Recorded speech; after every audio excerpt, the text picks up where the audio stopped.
Happy Friday, everybody. I hope you had a great week. Another amazing week in the markets. So please check back on Monday for the market update. Today, as we do on Fridays, we'll go through some planning ideas.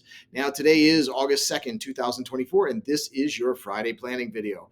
I want to address a few items today, and in the meantime, preview some videos in the coming weeks. As the final weeks of the summer upon us, I want to do a few college savings videos for you to help with some of the main questions that we get. This will also bring you some of the mistakes to avoid and some alternative ways for savings. Please watch for these and call if you want to discuss the specific questions. Before I get too far down the line, let me remind you, I do not provide personal tax or legal advice, so please reach out to your accountant and your lawyer. Let's review what tax and estate plans fit with your financial plan. I know that the point of these videos is not to replace our meetings, but I do think that they can complement them by giving you the ideas that I think we should discuss when we do meet. So let's deal with 4 items today, and I'm going to run through them quickly, hoping that we'll get a chance to review in person or in meetings soon. Let's start with the one that keeps coming up, cash management.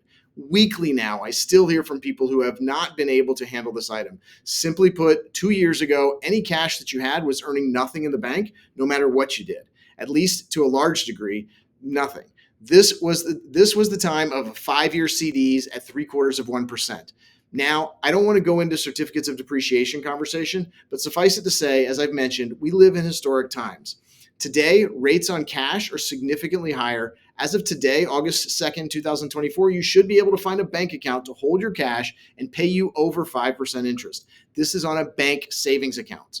In most cases, what they call high yield savings accounts. Please know the math. A few years ago, the difference between the 0.1% that you were getting in the big banks and the 0.75% did not make a huge difference. It made some difference, 75 times the difference, but $10,000 was still earning only $75 a year in simple interest versus the $1 you got at the 0.01%.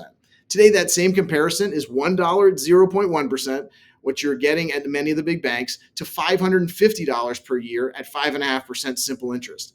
That is at least something to consider. Okay, cash management, I can talk about that a lot, and I have. So just check out some of the old Friday videos. Let's move on to item 2. This one is specific if you have inherited an IRA. In the past few years, if you are not the spouse who inherited the account, the rules on the RMD from the inherited IRA have finally been confirmed by the IRS.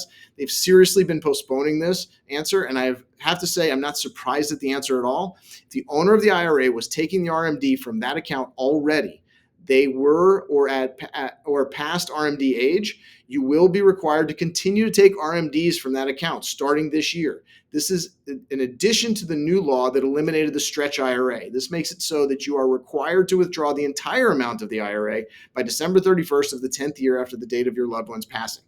This may not sound too bad, but remember that RMD and the withdrawals are taxable to you in most cases as ordinary income. This may take some strategizing, so I recommend we bring in your accountant into the room where it happens and have them assist in the planning to best comply with the new law and to minimize your tax liability. In the meantime, to get ahead of this, please let's have that same conversation with your tax advisor about how to avoid leaving this tax time bomb for your kids. This is where we can really get ahead. After the fact, like much of the estate planning, our hands are tied, so let's talk about what we can do ahead of time. Item number 3, I told you I'd run through them quickly. This one is specific to a subset of you, but there are some very interesting developments in the space that will allow us to set up future tax advantage or tax-free income in the right situation. If you are a high earner and you're in your 50s, let's talk about it. There may be some great ways to get around the fact that the pension that our grandparents retired with can possibly be replaced by a better plan for you. This is specialized for the right situation, so let's discuss it. Item 4, speaking of getting older and plans for that, please engage me in the conversation about long-term care insurance.